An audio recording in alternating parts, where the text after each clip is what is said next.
It is like 45 degrees out here. Crazy.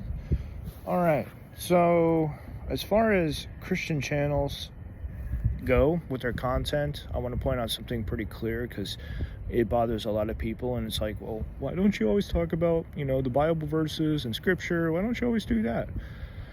Well, for one, I try to find where things fit and, apply to where I see it should go. And for that, I like to correlate a lot on the outside with what is on the inside. With what is relevant to your life or in a way that you can understand. The AI Bible channel is it's just great for putting words into pictures and images that actually are helpful, that show you just what is scripturally accurate. As far as particular channels, the Church Dropout channel, they're great because they shed a lot of issues that are important that are tied to the church. So critical thinking, critical issues, criticism of all kinds. Effective Purpose seems to be revolving around relationships in Scripture. Very solid overall. Absolutely just awesome. Of course, there's a couple church channels that I subscribe to. Great lessons, great sermons, but they're generally over an hour long, so I want to say pick and choose which topics you would be interested in and go with that, because it's time consuming and very much an investment. So some channels will have you heavily invest in your time. What do you mean is great for talking about current issues along with what Jesus has taught or said, and even with what some of the apostles have said as well. Like biblical lessons also apply. So great channel there. Let me see here. Daily Disciple. It's kind of like What Do You Mean? Great channel. They cover some of the same things. Russell on KD. Same. Those last three are very much the same. Moving on. Pastor Mark. I think that's Pastor Mark Driscoll. Yeah, Pastor Mark Driscoll is more on the biblical side than on the cultural side, talking about some of these severe issues. And on top of that, he's not in touch with men and what we've gone through.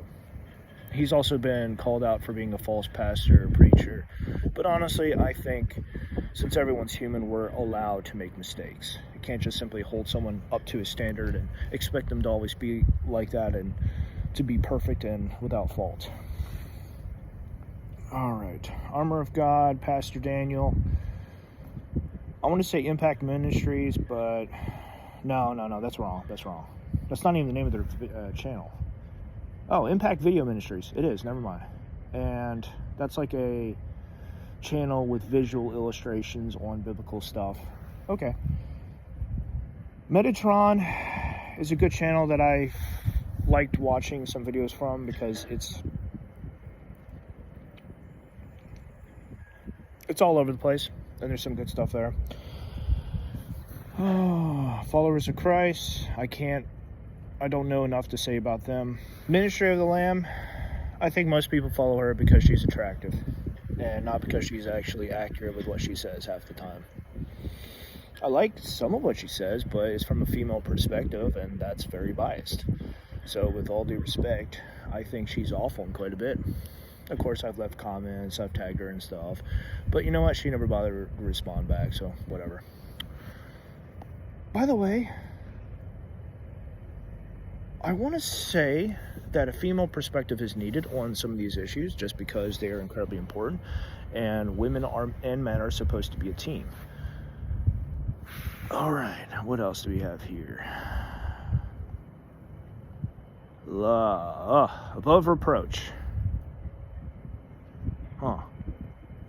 Bible Study Workshop. Okay. It's been a while since I've seen the videos pop up. Grace Digital Network? Yeah. Little Horn, Daniel's Key to Identify the Antichrist. It's stuff that seems to be pretty solid, but it dropped off the radar, and the algorithm doesn't like it for some reason. All right, Cross-Examine, I think. Oh yeah, Lion of Judah, which is great, but very biased. So they talk about scripture, but they also weave out some incredibly important information that comes from outside the Bible. So I have to say I used to like him, but once I started seeing the issues, I was just like, nope. I'm only going to pick on certain topics and view their videos. Cross-examine, solid all around. No real criticism there, except they've done a good job. They do the best that they can. So even if I disagree with their stuff, it's solid all around. All right. So I'll give a shout out to Thinking Ape. Very solid and very thoughtful, but he's very much against Christianity and faith and religion and beliefs and stuff like that. But he's respectful of others holding that, holding down what they want to believe in. This stuff matters, but it's all on a personal level, kind of like politics. So it's just like pick and choose where you stand, and thumbs up. Wish you the best. And he'll usually end the videos by saying, if the God's allowed, I'll be back, or some along the lines of that. Great guy, but he's very much down to earth. On top of that, he hasn't forgotten his place and where he's at. So he's very humble in a lot of ways. That actually surprised me. It seems that too many people who are Christians, they're not humble. They struggle with that. It's like their job is their identity. And I know I've heard some stories about pastors and preachers who've lost their identity, and they've lost their job, and in turn they've lost their identity, and they've been struggling around for a very long time. So that one channel, or rather that church that put up their own channel, let me go up to it real quick. Haven't talked about them yet. Where are you? I got like 100 channels. Long Hollow Church. The pastor there was someone who was a drug addict for years. Cleaned up his life, changed it dramatically, and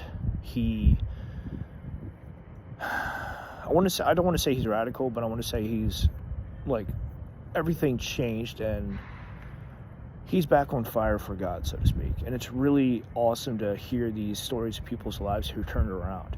Like, he couldn't go much lower in his life. He's lost everything, and he was struggling with addictions, and like God brought him back up to where he's at now. And he's very much down to earth, very, very humble. He's not popular or anything like that, but my aunt pointed him out to me and the church channel, and I've been following him ever since. Great stuff. I think most everything that he has talked about I do agree with. So, and I'm very thankful for the thoughtful approach. It's very thoughtful. As far as me and my particular channel,